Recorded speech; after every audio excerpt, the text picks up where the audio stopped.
They called him a relic, a word spoken with the lazy cruelty of those who had never watched a star go dark.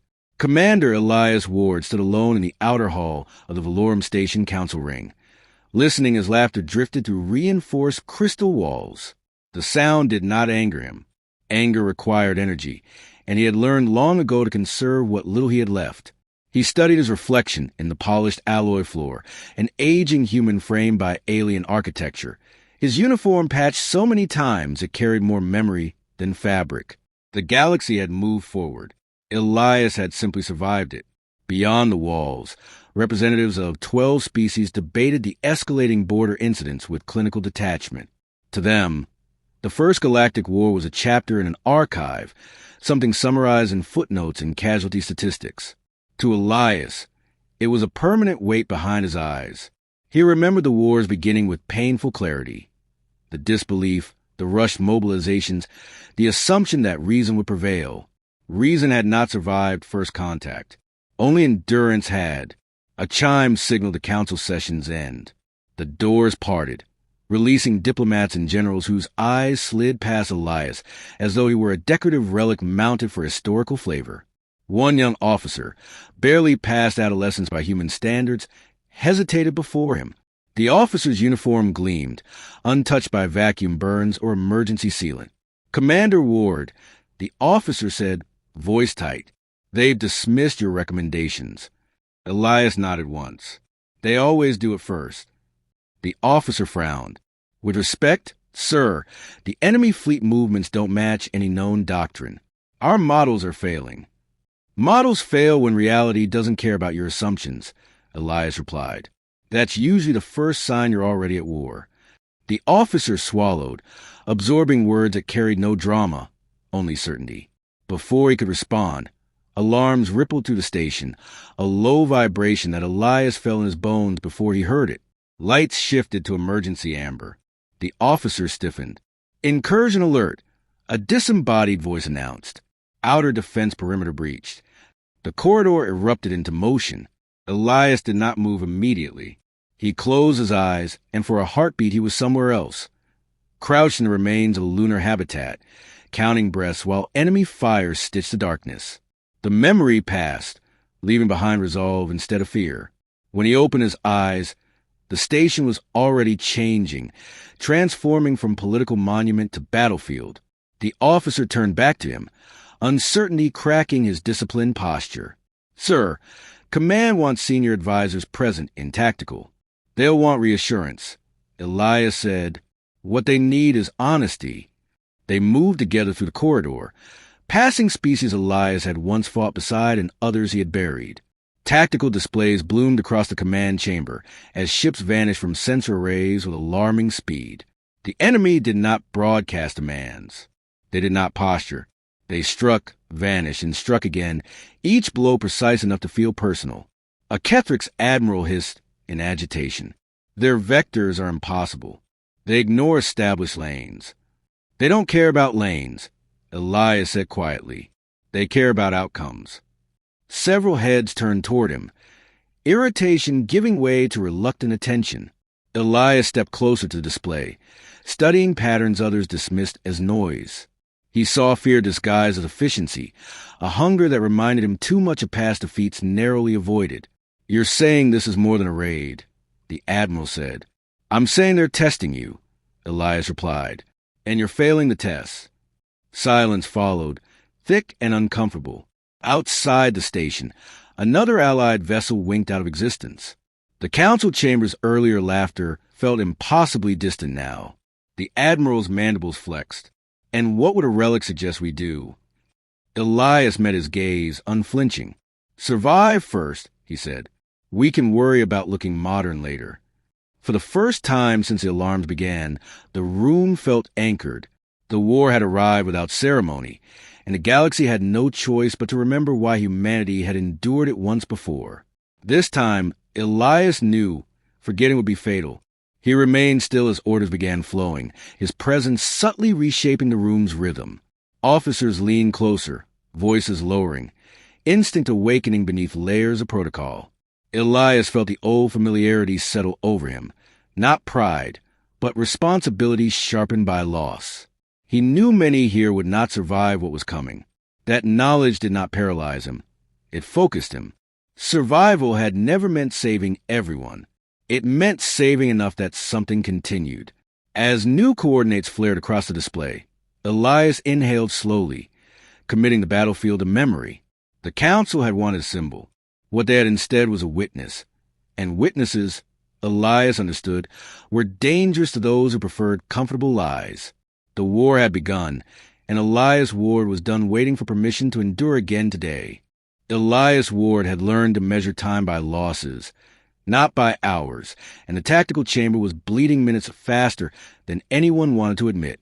Enemy contacts flickered across the display, appearing where no sane strategist would place them, vanishing before a turn fire could coalesce. Younger officers worked furiously, fingers dancing across consoles, trusting reflexes trained by simulations that no longer applied. Elias watched their tension, recognizing the same brittle confidence he himself had once carried before the First War carved it away. He moved behind them, speaking rarely, listening constantly.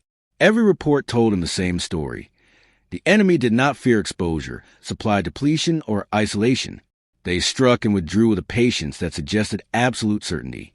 Elias felt a familiar chill settle in his chest. This was not conquest. This was calibration. Lieutenant Marachin stood at the central console, jaw clenched as she coordinated defensive screens far too thin to inspire comfort. She had been assigned to Elias as a liaison, though the word felt like an excuse to monitor him. He noticed how she squared her shoulders when he approached, how her eyes flicked toward him for a confirmation she pretended not to need. "They're probing our response times," she said. "Every incursion maps us a little more clearly." "Yes," Elias replied. "And every time you chase them, you teach them something useful." Her hand stilled. "So we do nothing?" "No," he said gently. "We choose what we teach." The council reconvened under emergency authority, fears sharpening their voices into something almost honest. Proposals flooded the chamber, mass counterstrikes, automated interdiction nets, calls for reinforcements that would arrive too late. Elias listened, weighing not their passion but their assumptions. Each plan assumed an enemy who valued preservation. That assumption had doomed entire species before. When he finally spoke, the room quieted with reluctant focus. "You're fighting the war you trained for," he said, "not the one you're in." An Avrexian strategist bristled. "And you believe this is familiar territory for you, Commander?" "I believe," Elias answered, "that extinction looks the same no matter who faces it." He projected archived combat footage from the First War, stripped of classified detail but heavy with consequence. Ships breaking formation under stress. Communications fracturing. Command collapsing under the weight of impossible decisions. The room grew still as patterns emerged, uncomfortably mirrored in their present situation. Mara watched Elias instead of the footage. She saw how his posture changed, how the past sharpened rather than softened him. This was not nostalgia. It was rehearsal. "You're suggesting decentralization," she said slowly. "Fragmented command. Independent action." "I'm suggesting survival cells," Elias replied. "Units small enough to fail without taking everything with them." The council hesitated. Fragmentation meant surrendering control, and control was their last comfort. Another alert cut through the tension as a border outpost went silent. The delay between alarm and destruction was shrinking. "Authorize it," Mara said suddenly, surprising even herself. "If we don't adapt now, there won't be a structure left to protect." Eyes turned toward her, then back to Elias. The decision was not unanimous, but it was enough. Orders shifted. Fleets dispersed. The galaxy's elegant formations dissolved into something messier and harder to predict. As ships jumped to new coordinates, Elias felt the weight of command settle more heavily than before. Adaptation bought time, nothing more. He leaned closer to the display, tracking the enemy's response, searching for hesitation that never came. Instead, the enemy adjusted, pressing harder, faster, as though pleased by the challenge. Mara exhaled shakily. "They're enjoying this." "Yes," Elias said. "That's why we can still win." She looked at him, uncertainty warring with trust. "You're not afraid?" Elias considered the question, the memories it stirred, the losses already inevitable. "I'm terrified," he said. "But fear is only useful if it teaches you how to live." Outside the station, stars burned on, indifferent and eternal. Inside, a fragile rhythm emerged, imperfect but alive. Elias allowed himself a single, quiet certainty. The enemy had expected collapse.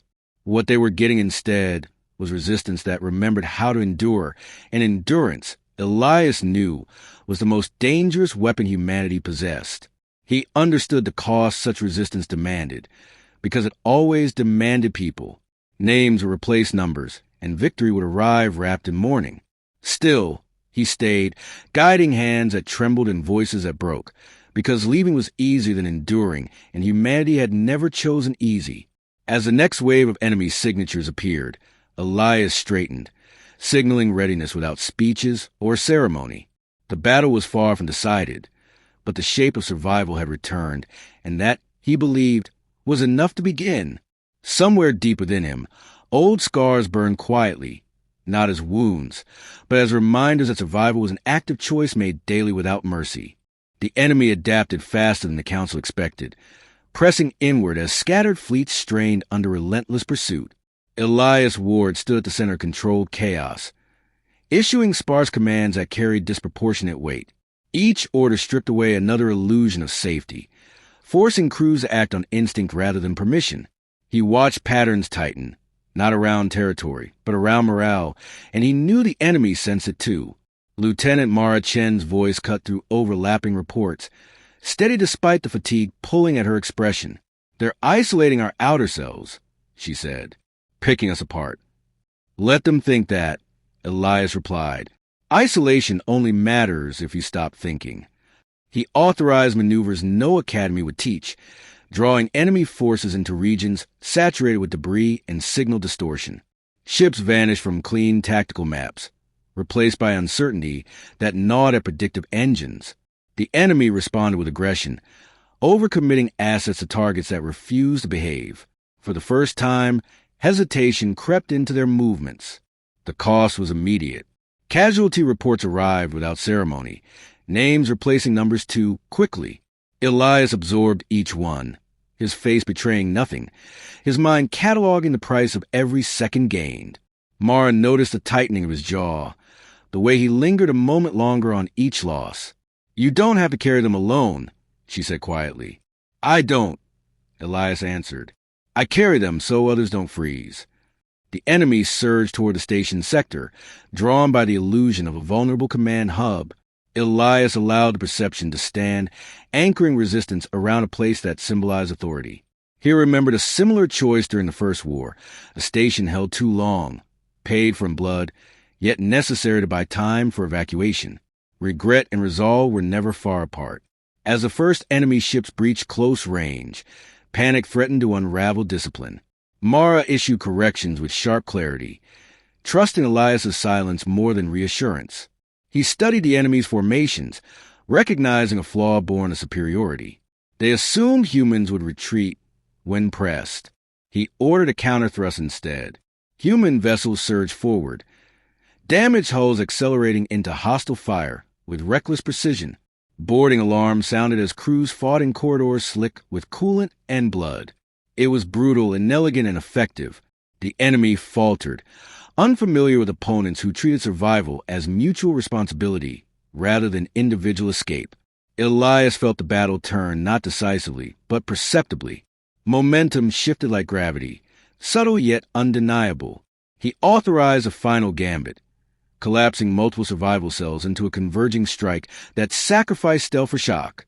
The enemy flagship reeled under concentrated assault, systems failing in cascading confusion. Mara stared at the display, disbelief flickering across her features. "They're breaking formation." "They never learned how not to," Elias said. The flagship detonated in silent brilliance, debris scattering like a shattered crown. Enemy signals fractured, retreat vectors overlapping in disorder. The immediate threat receded, leaving wreckage and exhausted crews suspended between triumph and grief. Silence settled over the chamber, heavy with the awareness of what had been lost and what had been prevented. Mara exhaled slowly, hands trembling now that urgency had released her. She looked at Elias, seeing not a relic, but a man shaped by endurance, still choosing it despite the cost. "This isn't over," she said. "No," Elias agreed, "but now they know we remember how to fight." Outside the station, stars glimmered through drifting debris, indifferent witnesses to survival clawed from the edge of extinction. Elias straightened, already anticipating the enemy's next adaptation, aware that victory was never permanent, only renewed through vigilance. The galaxy had glimpsed humanity's refusal to vanish, and that knowledge would echo forward, shaping battles yet to come. For Elias, the brief pause was enough, a moment to acknowledge the fallen without surrendering to them. He rested his hands on the console, feeling the station's vibration steady, and allowed himself a restrained hope that endurance had bought something precious. Time to continue. He knew time was the rarest currency in war, spent faster than courage and harder to replace than ships. Each delay forced the enemy to reconsider assumptions etched into doctrine by centuries of easy dominance. Elias watched Mara issue new rotations, her confidence no longer borrowed but earned through action. She had crossed an invisible threshold, from officer to leader, and he felt a quiet satisfaction that survival was being learned again. Report stabilized, not because danger faded, but because people adapted. Fear remained, sharpened into focus rather than panic. Elias allowed himself one measured breath, aware that the enemy would return with refined cruelty.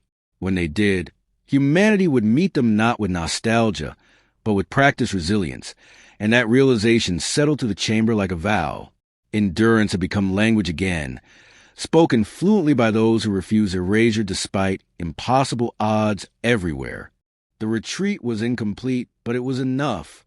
Enemy signatures faded beyond immediate pursuit, leaving the battered fleet suspended in a fragile lull. Elias Ward did not call a victory. He had learned that naming something too early invited its opposite. Instead, he watched recovery crews move with practiced urgency, turning wreckage into shelter and silence into preparation. Survival, he knew, was not a moment but a process.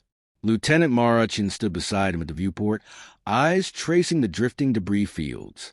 Her uniform bore fresh scorch marks, her posture newly altered by responsibility, accepted rather than assigned. "They'll come back different," she said. It was not fear in her voice, but awareness. "Yes," Elias replied. "So will we." The council reconvened, without ceremony. No grand chamber, no elevated seats, only a functional space where exhaustion stripped away pretense. When Elias spoke, no one interrupted.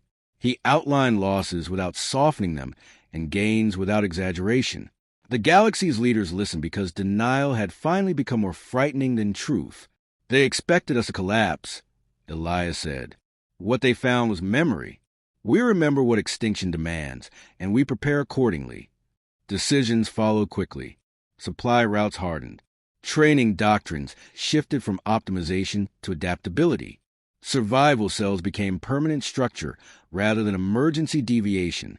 Humanity's method spread, not as dominance, but as instruction written in scars. Elias watched these changes with quiet restraint, aware that influence carried its own weight. Later, alone in the station's dim corridor, he allowed the mask to slip. Fatigue pressed into his bones, heavier than armor ever had been. He rested a hand against the bulkhead, grounding himself in the vibration of continued life. For a moment, the ghosts crowded close, familiar and patient.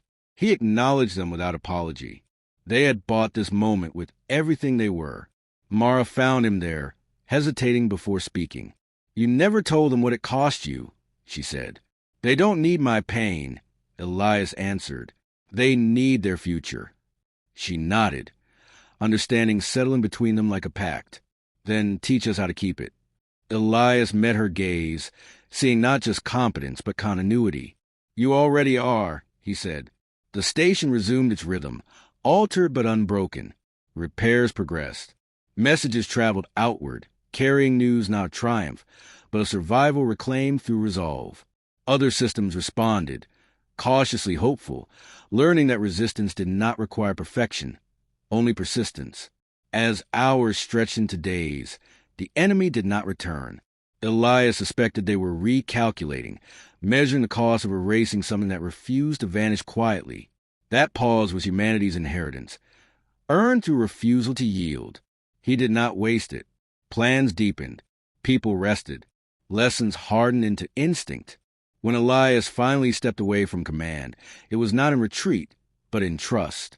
He left Mara and others like her holding the line, their confidence forged under fire rather than bestowed by rank. Watching them work, he felt something unfamiliar ease its grip on his chest. Not peace, but balance. He returned to the viewport one last time, stars stretching endlessly beyond fractured glass. The universe had not grown kinder. It never would, but it had been reminded that humanity endured not because it was strongest, but because it chose to remain. Elias allowed himself a small, private smile. Relics were not remnants of failure. They were proof that something had survived long enough to be remembered. And as long as memory guided action, humanity would not face the darkness alone again. He understood that stories would follow, reshaped by distance and comfort. But truth lived here in quiet persistence. Survival was not glorious.